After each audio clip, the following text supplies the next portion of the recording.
la adaptación y los cambios del individuo, colectivos y el mundo. ADN Edición Especial por Antena 1 Radio Video.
De regreso, un giro nuevo en el que nos proponemos un encuentro para la toma de pulso de actividad creativa.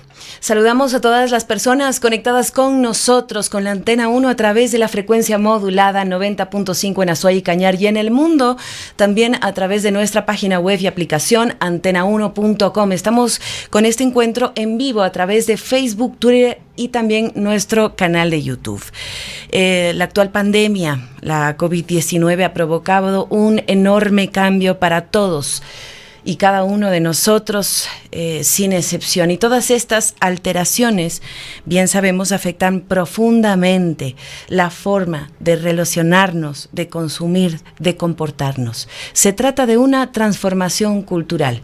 He compartido con ustedes una primera parte de un manifiesto que está circulando actualmente, que pretende así la declaración de la cultura como bien esencial mediante la gestión. Para ampliar información sobre esta iniciativa me acompaña ya Martín Sánchez, que es director de la Casa de la Cultura Núcleo de la Azuay. Bienvenido, Martín. En buena hora nos hemos podido una vez más conectar para compartir con nuestra audiencia información, detalles, en esta ocasión y en particular sobre esta iniciativa. Buen día. Hola Mariela, buenos días. Un saludo a ti y a todas las personas que siguen este hermoso programa de ADN Cultural. Muchas gracias por abrirnos el espacio para conversar de este tema que es fundamental y transversal este momento para encontrar caminos sobre lo que estamos viviendo los artistas y gestores en todo el territorio nacional. Desde que ha comenzado esta crisis sanitaria han sido múltiples las medidas decretadas por el gobierno nacional, por el COE nacional, precisamente para evitar el incremento de los contagios de COVID-19, y esta situación también ha sujetado, si se quiere, al ritmo cultural, también al ritmo de los gestores, de los productores, de los artistas, de múltiples formas. Coméntanos un poco, si se puede, hacer una breve reseña de lo que comenzara en marzo de 2020 y que hoy por hoy nos mantiene aún en esta situación en crisis. Bueno, en primer lugar, creo que es importante mirar que llevamos ya más de un año de esta crisis sanitaria aquí en el Ecuador, y con todos los aciertos o errores que se hayan cometido de todos los frentes, hablemos desde las autoridades de control, el gobierno, las autoridades medias como nosotros, la ciudadanía, los espacios públicos, privados, con todos esos errores y aciertos, creo que todos tenemos en este momento ya una mayor visión del cómo manejar, en este caso, la crisis sanitaria, y el cómo diferentes servicios, diferentes espacios pueden o no operar, y cuáles son realmente focos o fuentes en las cuales se pone el contagio.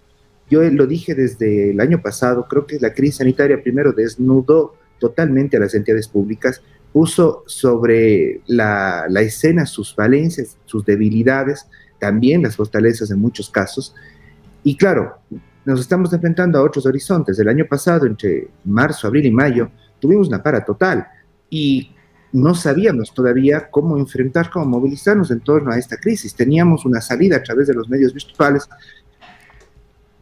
pero claro, los medios virtuales también presentan su complejidad, tanto en el acceso a los mismos, como en cómo estos llegan hacia la ciudadanía. Creo que tuvimos la segunda etapa a finales de mayo, junio, julio, agosto, en las cuales precisamente empezamos a salir y tratar de, a través de los medios virtuales, generar un nivel de propuesta, y luego de eso ya en el último trimestre del año pasado, un modelo, un intento de reactivación presencial y de retomar los espacios culturales, que claro, empieza a tener efectos ahora en este primer trimestre del año, pero pensábamos todos, creería, que las medidas iban a ir aflojando. Al contrario, nos encontramos entonces con medidas que son sorpresivas y que van generando una cierta serie de dificultades.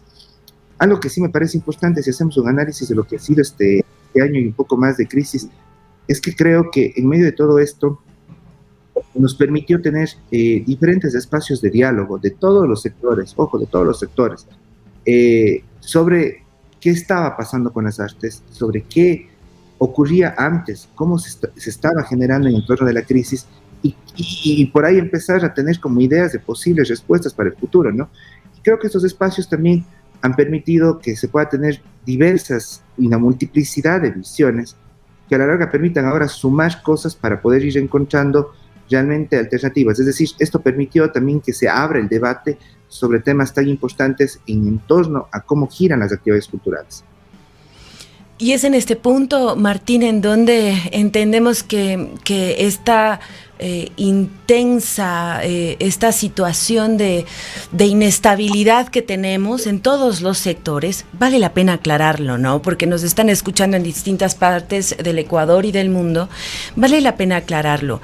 Estamos conscientes como sector cultural que el impacto tanto económico, social, en términos de salud pública, es enorme para todos y cada uno de nosotros, pero colocando una luz sobre el sector cultural, el impacto económico, relacional ha sido muy profundo, y entendemos también que tanto el COE nacional, el gobierno, las regulaciones, las medidas son necesarias y urgentes en términos de salud pública. Sin embargo, esas medidas deben tener cierta parsimonia con el ritmo cultural que se lleva actualmente en el Ecuador. ¿Ha sabido el gobierno nacional, las instituciones públicas dar a estas alturas alguna mínima respuesta que sea coherente con estos tiempos de los cuales hablamos? Que entendiendo la situación sanitaria mundial, vaya de la mano también atendiendo al sector, en este caso cultural, Martín. Mira, como tú bien lo citas, no podemos de ninguna manera dejar de mirar lo que está pasando en el tema de salud, ¿no? Estamos enfrentándonos a unos picos altísimos. Yo mismo puedo decir que en este momento hay muchas personas de mi círculo íntimo, de mi círculo cercano, que efectivamente no solo están contagiadas, sino que están pasando por momentos muy complejos en torno a la enfermedad. Entonces, esa es una realidad que tenemos que mirarla en términos generales. Ahora, claro, el cómo nos afecta a cada sector tiene temas transversales. El tema económico es un tema transversal, creo que en todos los sectores de la sociedad, frente al tema de las paralizaciones o las restricciones, es un hecho. Pero claro, no es igual en un sector que en otro sector. Cuando tú miras ciertas cifras, puedes ver cómo los centros comerciales, por ejemplo, que fueron los que estuvieron activos, tienen 3-1, a diferencia de su facturación del año pasado. Es decir, es sorprendente. El sector cultural, en cambio, tiene una facturación 0 el año pasado. Entonces, también hay que analizar esas cosas. Ahora, claro, cuando tú generas un nivel de normativa, y en este caso las restricciones que la hace el COE nacional, y a través de los diferentes demás organismos de control, la hace sobre un techo que nos cobija a todos. Pero luego de ese techo general, porque es obvio, tú no puedes legislar por individualidades o por sectores diferenciados al inicio, lo haces en un techo general. Y luego de ese techo general empiezas a identificar cuáles son las debilidades y fortalezas de cada uno de los sectores para generar excepcionalidades que puedan aplicarse y que efectivamente generen el menor impacto económico, cuidando principalmente el tema de salud, pero que permita que se mantenga la movilidad de ese tipo de actividades. Y no solo eso, sino cuál es el resultado de la paralización o no de varias de ellas. Cuando hablamos de temas de cultura, estamos hablando que la cultura es parte principal del tejido social. Entonces, ¿qué tanto al tener cerrado las bibliotecas, al tener cerrado los museos, al tener cerrado los centros culturales, espacios, no solo afectamos el tema económico, sino estamos afectando también esa construcción del tejido social, esa construcción de identidad que la tenemos a niveles territoriales, como en esa construcción del espacio nacional? Y eso también tiene que ver y desemboca en el tema de la salud, ¿no? Todo va relacionado. Nunca podemos analizar el ser humano por uno solo de sus órganos. Siempre hay que analizar en el contexto. Si tienes una enfermedad cardíaca, es porque hay otros temas de tu salud que están fallando para determinar esa enfermedad cardíaca. Y en este caso creo que es igual. Como país, tenemos que mirar las diferentes aristas para poder encontrar el por qué se nos dan ciertas realidades. Y es ahí donde empezamos a converger, como decía al inicio, ¿no? Este año nos permitió tener un montón de visiones, muchas de las que inclusive quizás no estaban en nuestro alcance cercano de información. Y ahí permite también algo que fue importante, que es la unidad de sectores y el empezar a encontrarnos con otras instituciones, otros sectores, otros colegas independientes que por algunas razones antes no se la daban. ¿Cómo nace el manifiesto, por ejemplo?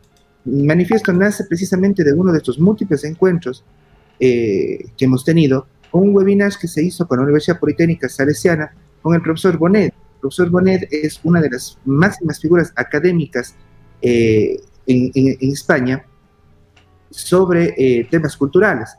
Y a raíz de este conversatorio nos nace y nos surgen una serie de inquietudes. Y es ahí donde también, con la participación de otros actores, nos sentamos y dijimos, bueno, nos acaban de volver a declarar un estado de excepción, otra vez los compañeros se paralizan, aquí como Casa de la Cultura, todas las actividades que teníamos con mucho esfuerzo por parte de los compañeros independientes que usan los espacios de la institución, nuevamente se ven debilitados. ¿Qué es lo que pasa aquí? Y de ahí nace este consenso de generar este manifiesto de la cultura como un bien, un servicio esencial, y proponer esta agenda de socialización de este manifiesto para poder generar este nivel de adherencias, no solo de los sectores culturales, sino de la ciudadanía. ¿Para qué? Para que podamos llegar a un tema legislativo que permita generar que en un futuro no lejano, esto lo buscamos que sea lo más inmediato posible, al contemplar a la cultura como un sector, como un servicio esencial, efectivamente coadyuvemos todas las cosas que hemos aprendido en este año. Es decir, los espacios culturales podemos demostrarlos que son espacios seguros, siempre y cuando haya la corresponsabilidad nuestra de tener todas esas medidas de bioseguridad que permitan garantizarle tanto al artista, al gestor cultural, como al público. Es decir, exíjasenos más temas de bioseguridad, concertemos mejorar esos temas de bioseguridad, pero no paralicemos las actividades. Un poco la comparativa, ¿qué pasa en un mall? ¿Qué pasa en un centro comercial? No hay ni siquiera el control de aforo, pero ellos han podido funcionar porque efectivamente están considerados dentro de estos bienes, de estos servicios esenciales, y la cultura no. Claro, una librería que tiene, en este caso, la venta no puede funcionar, una biblioteca, etc. Entonces, este marco genera como la primera idea de que, claro, los servicios culturales, en general, públicos, independientes, puedan permitir seguir trabajando, generando economía para quienes están detrás de ellos y generando esta posibilidad del ejercicio del derecho de la ciudadanía, del acceso a la cultura, manteniendo esta unidad del tejido social que citaba previamente. Entonces, claro, aquí hay que puntualizar una cosa, mi querida Mariela y las personas que nos escuchan. La cultura ya es un derecho, y lo sabemos, y lo hemos defendido y lo tenemos que seguir defendiendo. Y es un derecho, además, considerado dentro de la Constitución ecuatoriana, precisamente entre los supremos, entre los de más alta jerarquía. Pero claro, para que ese derecho pueda convertirse en realidad, hay que irlo asentando en las estructuras jurídicas, técnicas, que establece la República, para que ese pueda ser precisamente ese punto transversal, pero que pueda ser aplicado. Y claro, la palabra esencial aquí se convierte sumamente importante, ¿Por qué? Porque si bien es cierto, es nuestro derecho en la libre creación, la circulación y la recepción de todo lo que es cultura a nivel del país, pero al no tener en cambio esta otra palabra, ahora, que no la imaginábamos tampoco en todo este tiempo, cuando los COEs toman decisiones, claro, te dice, hay ciertos servicios que no deben parar, que no pueden parar, porque son esenciales. Y es ahí donde tenemos que ingresar para poder garantizar el ejercicio también de ese derecho que tenemos al acceso y a la circulación de la cultura. Aquí, Martín, vamos a hacer entonces un alto y vamos a subrayar, a marcar con color lo que has mencionado, porque bien entender la propuesta del sector cultural hace también al ciudadano, al ser humano que puede acceder a ella, que tiene ese derecho, reflexionar desde otros lugares, precisamente el intercambio, la vivencia, la experiencia cultural en estos tiempos pandémicos. Entonces, lo que se propone con este manifiesto, que no nace de una sola instancia, nace precisamente de este proceso de reflexión que habías mencionado, que ha sido constante desde que comenzó el estado de excepción en marzo de 2020. Han sido constante ya, se han ido registrando, levantando informaciones que nos permiten de forma mediana, si se quiere, visualizar salidas, en este caso para el sector cultural y para los ciudadanos. Entonces, este manifiesto, recordemos, lo que pretende es que el Ejecutivo, el COE nacional, el COE cantonal también, los cantonales, en casos de estas nuevas declaratorias, declaren a la cultura como servicio esencial. ¿Qué quiere decir esto? La idea es que con esto se garantiza los derechos fundamentales y también se dimensionan, se trazan nuevas líneas de trabajo también para garantizar la continuidad de las actividades de la cultura, a pesar de estas restricciones que son lógicas, que no es que estamos en contra de ellas, sino que queremos un respirar adecuado con estos tiempos para este sector también. Martín, voy bien. ¿Hay algo que haya que ajustar con este breve resumen que hice de todo lo expuesto? Verás, quisiera acotar a lo que tú acabas de manifestar. Nosotros no estamos opuestos al tema de las medidas, son necesarias. Pero tú lo citas. Yo citaba el tema del tejido social. Nosotros como sector de la cultura, es más, podemos apostar desde nuestros espacios creativos, desde nuestros espacios de difusión, como las bibliotecas, museos, los centros culturales independientes, las galerías, etcétera.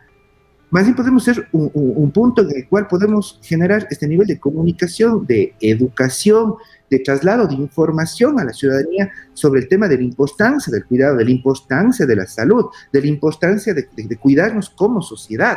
Es decir, los actores, gestores y todos quienes involucramos cultura, más bien podemos apostar a esta realidad y podemos ser un ejemplo de cómo manejar el tema de la crisis sanitaria, efectivamente entrando además a tocar los puntos sensibles de la espiritualidad, del pensamiento, del contacto con esas fibras sensibles que la cultura puede llegar a tocar en cada uno de los ciudadanos y ciudadanas. Y lo otro, que también acoto lo que tú acabas de decir, a veces confundimos que el derecho cultural es exclusivo de quienes ejercemos o hacemos el trabajo de creación o producción o difusión.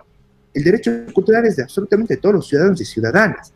Entonces, la invitación a la firma de este documento que está en la plataforma Change.org, ustedes pueden encontrar el enlace de acceso en la página de la cultura de la SUAY. También en las redes sociales de la Antena 1, te cuento, Martín, hemos colocado también el link de acceso para que las personas que estén de acuerdo con el manifiesto y que quieran firmarlo de manera digital, solamente le den clic. Están en nuestras redes sociales al momento, justamente en la base, al pie del texto de esta entrevista. Continúa, Martín.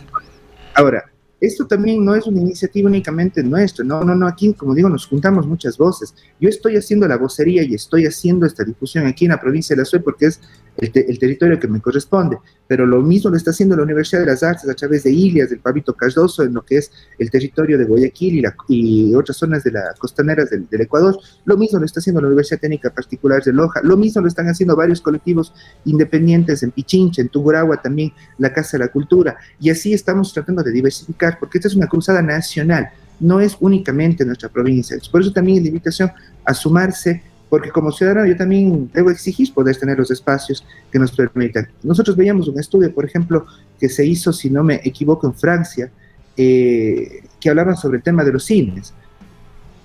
Entonces, ellos llegaron a decir, por ejemplo, que la mayor herramienta de protección que tenemos es la mascarilla. Si es que tú limitas en los cines un 50% de aforo y evitas la venta de alimentos, efectivamente no hay riesgo de contagio, porque no puedes ni contagiar ni ser contagiado. Y claro, luego de eso aplican los protocolos de desinfección, etcétera. Es decir, hay las maneras, hay las formas. Tenemos que también convivir. Pensemos aquí en Ecuador también que si vamos viendo el ritmo de vacunación que ha tenido el gobierno y que puede proyectarse, estamos hablando de que vamos a tener la población vacunada seguramente a mediados del próximo año. Es decir, todavía tenemos varios meses en los cuales vamos a tener esta intermitencia. Solo quiero, mi querida Mariela, ser súper ágil en esto, pero hacer hincapié en algo, ¿no? Para que el derecho pueda llegar efectivamente a ser ejecutado, a estar en la realidad tangible, tiene que pasar por el resto de normativas. La Constitución nos permitió garantizar o garantiza ya nuestros derechos culturales, pero claro, luego de eso hubo estos 9 años de trabajo intenso que hicimos varios activistas para llegar a la concreción de esa Ley Orgánica de Cultura. Entonces, la Ley Orgánica de Cultura ya establece parámetros sobre los cuales también podemos actuar, pero eso tiene que sentarse en reglamentos y otros temas de aplicabilidad. Y aquí la terminología es sumamente importante.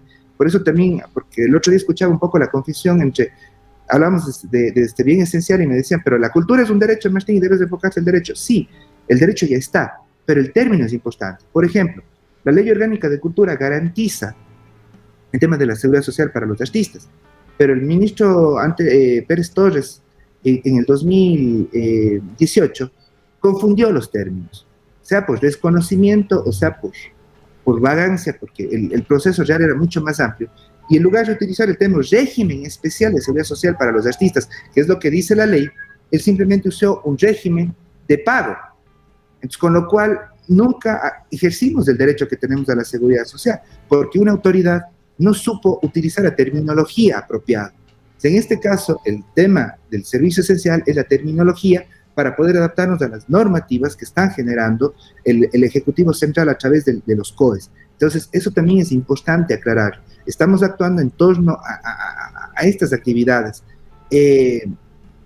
porque cuando hay un error administrativo también desde arriba, evita que los siguientes actos puedan ser consecuentes y puedan llegar al hecho. Eso lo quería aclarar porque efectivamente al final del camino lo que estamos buscando es el respeto a un derecho, y ese derecho que permita sostener a quienes trabajamos en los sectores de la cultura, todos, públicos, privados, independientes, para que la ciudadanía pueda tener ese acceso y no nos encontremos de aquí, tal vez el próximo año, con una ciudadanía que quizás ha roto aún más o ha ahondado aún más las brechas y diferencias sociales en torno al acceso precisamente que tenemos a los temas culturales, y que no se hayan perdido manifestaciones y o compañeros y compañeras, actividades que efectivamente ahora son vitales y que han estado siempre apostando al desarrollo de nuestra ciudad, de nuestro país. Como otro ejemplo del tema, hay que aplicar en derecho y hay que aplicar en legislación. Nosotros aspiramos a poder levantar por lo menos unas 8,000 firmas hasta la próxima semana para poder tener, a más de las instituciones y colectivos que ya se suman como colectivos, para poder tener esta fuerza y ahora que estamos además en esta etapa de cambio gubernamental, poder darle esto a la Asamblea para que también lo pongan como prioridad en las primeras actividades que tenga el nuevo cuerpo legislativo, porque sabemos muy bien que si dejamos para después, seguramente nos pondrán en la cola de espera de otros temas que consideren, entre comillas, más prioritarios. Entonces también por eso es que podamos generar esta cruzada nacional, porque si yo como presidente de la Casa de la Cultura, si yo como artista independiente también no me planteo que la cultura no es de la última del coche y lo empiezo a decir y lo empiezo a hacer con acciones concretas, voy a caer simplemente en una demagogia que no llegue a una... Nosotros mismos tenemos que dar ese mensaje a nosotros y a la gente, que la cultura es fundamental, es esencial, y por eso es un derecho constitucional. Por cuestiones de tiempo, vamos a compartir, Martín, cuáles son los puntos que se han colocado en común en este manifiesto con esta intención. Se aunan, se suman las firmas, se envían al Ejecutivo con esta intención de la declaración de la cultura como bien esencial. Cuestión que haría que se equipare con otras bases del Estado, recordamos, la salud, la educación, los servicios sociales, y ahí estaría también la cultura como un bien esencial. Menciónanos brevemente estos puntos, Martín, puntos que no podemos dejar de analizar en esta mañana y de compartir también con la audiencia para que nos informemos, podamos darles la vuelta, reflexionar sobre ellos y, si así decidimos, firmar este manifiesto. Bueno, el documento que ustedes lo pueden leer es un documento que, como insistí, desde ese momento lo construimos con varias entidades. El documento comienza haciendo un análisis de las cifras que pudimos levantar el año pasado en relación con otras entidades sobre cómo estaba el tema del trabajo dentro del sector cultural y cuál era el acceso que tenía la ciudadanía al mismo. Un segundo momento del documento nos habla de cuál es esa realidad del artista, del gestor, y hace la comparativa con otras actividades que se generan en la sociedad. Luego de ello empezamos a hablar ya de efectivamente cuáles son estos efectos de los cierres intermitentes de los museos, de los teatros, salas de concierto y otros espacios, y volvemos a recalcar que son indispensables para la sociedad. Y aquí hacemos un tema que es hacer citar primero cómo la cultura es alimento para nuestra democracia, es decir, es un elemento que aporta a la democracia, que aporta a la cohesión social y permite la participación igualitaria de la gente, para luego pasar a tomar los ejemplos de otros países, porque lo que estamos planteando no es que no tienen una experiencia previa, otros países ya lo han aplicado, como la misma Alemania, Francia, España, en los cuales efectivamente deciden abiertamente decir lo que significa la cultura para ellos. Y esto va desde las más altas autoridades, digamos, en otros países, y esto ha permitido que haya un alineamiento y que efectivamente la cultura pueda seguirse desarrollando e interrelacionando con la gente. Luego de hacer este ejemplo con las realidades de otros países que han funcionado y que efectivamente nos da como un punto de partida para aplicarlo también en nosotros y hacerlo a nuestra propia manera, a nuestro propio modelo, pasamos a hacer un pequeño análisis jurídico de la Constitución para luego de ello poder plantear los 5 puntos que se generan aquí, que básicamente nos dice, primero, que el Ejecutivo, el COE Nacional y los cantonales, en caso de nueva declaratoria de estados de excepción, declaren a la cultura como servicio esencial, con el objetivo de garantizar los derechos culturales fundamentales. Segundo, plantear medidas destinadas a garantizar la continuidad de las actividades de la cultura a pesar de las restricciones que puedan imponerse efectivamente en respuesta a cómo suba o baje el nivel de la crisis sanitaria. Tercero, disponer la posibilidad de ejecutar actividades culturales con equipamiento en centros de este tipo con un 50% de aforo bajo estrictas medidas de bioseguridad aprobadas por las autoridades competentes, al igual que lo hacen, insisto, los centros comerciales, los restaurantes. Solo aquí quiero, pues, como ejemplo, en algún momento quisimos hacer unas actividades con temas artesanales identitarios y nos decían que no porque la gente va a tocar los objetos. Yo les decía, señor, en un anaquel, en un centro comercial, la gente toca, coge y deja constantemente un objeto y el resto viene. Acá podemos tener menor afluencia de gente y un mayor nivel de control. ¿Por qué el uno sí puede trabajar y por qué el otro no? Entonces, por eso es que también vamos acá, lo que decía. Limitémonos cantidad de acceso, impongámonos más medidas de bioseguridad, seamos más estrictos nosotros, y ese es un compromiso que lo hacemos como artistas, como gestores, pero que no se nos obliga a cerrar. Martín, previo a seguir al tercer punto, vamos a invitar a las personas que están conectadas con nosotros, si tienen alguna consulta, algún comentario que hacer al momento, los leemos, lo compartimos al aire y también lo presentamos y lo trabajamos acá también con Martín previo al cierre del encuentro que nos hemos propuesto el día de hoy. Estamos en Facebook, Facebook, estamos en Twitter, también estamos transmitiendo en vivo a través de nuestro canal de YouTube. Martín, continúa. Recordamos que estamos conversando esta mañana con Martín Sánchez, que es director de la Casa de la Cultura Núcleo de la SUAY, con quien estamos ampliando información acerca de una iniciativa, una propuesta de gestión para mitigar la situación de la crisis en el sector cultural. La intención, declarar a la cultura como un servicio esencial en el Ecuador. Vamos con el siguiente punto, Martín. Bueno, tenemos luego el punto 4 y el punto 5 que sí están mucho más enfocadas ya al cómo sostener a nuestros sectores desde el Estado central, y es que realmente tengamos líneas de apoyo y sostenibilidad a través del Fondo de Fomento de la Cultura, que no es parte del presupuesto general del Estado. Eso también a veces, creo que el año pasado se confundió mucho, que se quería utilizar recursos del Estado para los temas de cultura, cuando en realidad hay un fondo que está estrictamente destinado para ello, que no pertenece al presupuesto del Estado, para que genere política de sostenibilidad. Martín, estacionémonos aquí, porque fue hasta cierto punto dolorosa esta confusión que se generó por parte de la ciudadanía, pensando que estos fondos, como bien mencionabas, que iban a ser destinados al sector cultural, venían de las arcas del Estado destinadas precisamente para mitigar el tema salud en términos de pandemia. Subraya esto, por favor, Martín, nuevamente. Pues aquí yo creo que falló mucho los mecanismos de comunicación, sobre todo de parte del Ministerio de Cultura y Patrimonio. No supieron comunicar asertivamente y con toda la información a la ciudadanía para que pueda llegar a tener la suficiente información, para la redundancia, para poder discernir sobre lo que estaba pasando.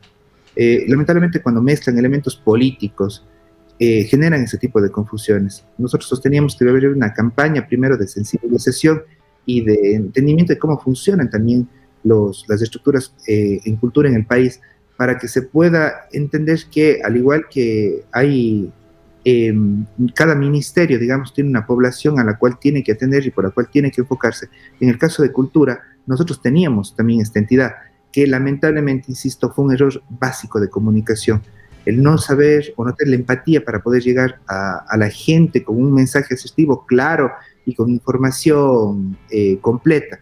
Y esto generó más bien un rechazo a la sociedad, y fue un momento muy duro, porque nosotros escuchábamos así como si se nos mirara a los artistas como no ciudadanos, como no humanos, como que no tenemos las mismas, las mismas obligaciones y los mismos sufrimientos que lo tienen todos los sectores. Así como se cerraba un restaurante, igual era de duro y triste que se cierre un teatro, o se cierre una librería, o se cierre un espacio, porque ese espacio no solo genera esta conexión con la ciudadanía, sino que es también el sustento de un compañero o una compañera.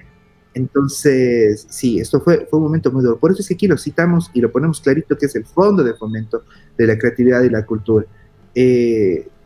Yo sí creo que las políticas que se lanzaron el año pasado no fueron eficaces, no llegaron al sector. Al menos a nuestra provincia, las famosas ayudas y demás que se habló para el sector no llegaron, no estuvieron presentes. No sé si se dieron realmente ya en otras provincias, pero acá a la SUAY no llegaron. Al final, uno que otro fondo de las líneas que lanzó el IFSI sí aterrizaron en territorio, pero de igual manera para sectores muy específicos, porque eran a través de convocatoria a proyectos muy puntuales. Entonces, claro, aquí hay que hablar de algo, ¿no? La sostenibilidad que debe tener el sector. Yo he escuchado en estos días mucho que se habla de política pública, que no hay política pública en cultura, y efectivamente es muy escasa esa política pública, porque precisamente aún no logramos entender que la política en general, en todos los espacios de un país, tiene que apuntar a la sostenibilidad y sustentabilidad del sector a la cual está dirigida. Y eso es algo que aún estamos carentes, pero que tenemos oportunidades como estas. Son pasos para poder efectivamente obligarle a los aparatos legislativos y estatales a generar estos niveles de debate y de encuentro para sentar cosas que efectivamente lleven a estos niveles de sostenibilidad y sustentabilidad de las diferentes áreas, y en este caso de los sectores de la cultura.